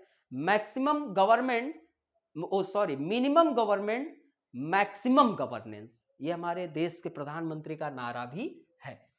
तो परिणामतः गवर्नेंस पर बल, शासन के रूप में, प्रक्रिया के रूप में, क्षमता के रूप में, भागीदारी व्यवस्था के रूप में। तो शासन के रूप में कैसा? सहभागी शासन हो, ठीक है, सबका साथ और समावेशी हो, सबका साथ सबका विकास, समता परक हो, सम्मान परक भी हो और पारदर्शी एवं जवाबदेही, ठीक है, पारदर्शी हो सब कुछ और जवाबदेहिता आपकी सुनिश्चित हो, ठीक है। तो ये शासन के रूप में किया गया। अब दोस्तों प्रक्रिया के रूप में, प्रक्रिया के रूप में यह किया गया कि अच्छा अभिशासन एक ऐसी प्रक्रिया है जहां राष्ट्र के समस्त संसाधनों का कुशलतम उपयोग सुनिश्चित करते हुए विकास के लक्ष्यों को प्राप्त किया जाता है, राइट। तो मतलब कि इस अभिशासन के द्वारा एक अच्छा अभिशासन ऐसी प्रक्रिया मानी जाती है जहां पर राष्ट्र के समस्त संसाधनों का हम कैसा प्रयोग करेंगे? इष्टतम कुशलतम उपयोग करेंगे और उसका उपयोग करते हुए विकास के लक्ष्यों को प्राप्त करेंगे। क्षमता के रूप में, तो दोस्तों सामाजिक मांगों के प्रति उत्तर देने की क्षमता, विशेषकर शोषित एवं वंचित वर्ग की मांगों के प्रति, इसे सामाजिक अभिशासन कहा जाएगा। अर्थात कि सामाजिक मांगों के प्रति उत्तर देने की क्षमता, विशेषकर किसके प्रति? शोषित एवं वंचित वर्गों की मांगों के प्रति, ठीक है। देखिए हमारे समाज में हमारा जो भारत है यह एक कल्याणकारी राज्य को प्रोत्साहित करता है। यहाँ पर गरीबी, भूखमरी बहुत व्यापक स्तर पे है, बेरोजगारी। यहाँ पर शोषित वर्ग भी है, वंचित वर्ग भी है, जो अभी विकास के मुख्य धारा में जुड़ा भी नहीं है, वो भी वर्ग मौजूद है। तो उनकी जो मांग है उन मांगों के प्रति उत्तर देने की क्षमता, ठीक है, इसे हम सामाजिक अभिशासन कहेंगे और इस स्तर पे आप बेहतर करने का प्रयास करें, ठीक है। कहीं पर कोई दिक्कत हो तो कमेंट कर दीजिएगा और प्लीज वीडियो को अधिक से अधिक लाइक, शेयर और सब्सक्राइब करने में कहीं भी कमी न करना। अब दोस्तों भागीदारी, शासन में सभी भागीदारी हो जिसमें सरकार, नागरिक समाज तथा बाजार, मतलब कि ये जो शासन है इसमें भागीदारी जो है सभी का हो, जिसमें सरकार, नागरिक समाज तथा बाजार, ठीक है। और दोस्तों अब यहां से आप लोगों की प्रक्रियाएं जो है वह अब मैं अगले लेक्चर में दूंगा। यहां से आप लोग यहां तक अपनी पढ़ाई कर लीजिए, ठीक है। बाकी यहां के बाद की प्रक्रियाएं आपको सेकंड लेक्चर में देंगे, क्योंकि थोड़ा लेक्चर बड़ा हो जाएगा तो आप लोगों को थोड़ा दिक्कतें होती है, कमेंट में किए हैं आप लोग। तो यहां से आप लोगों को जो क्लासेस है वो मैं बहुत जल्द फिर से इस पर वीडियो बनाएंगे और 5 वीडियो में आपके गवर्नेंस को 5-6 वीडियोज में समाप्त करेंगे। यहां तक किसी को कोई दिक्कत हो तो वो कमेंट करें और प्लीज वीडियो को लाइक, शेयर और सब्सक्राइब चैनल को खूब कराएं। आप अपने घर में जो लोग मेरे वीडियोस को देखते हैं, अपने घर में जितने मोबाइल हो उससे चैनल को सब्सक्राइब कर दे और अधिक से अधिक थोड़ा आप लोग शेयर करेंगे तो और लोग हमसे जुड़ेंगे, ठीक है। फिर हम लोग मिलते हैं अपने नेक्स्ट क्लासेस में, तब तक के लिए बाय बाय, टेक केयर।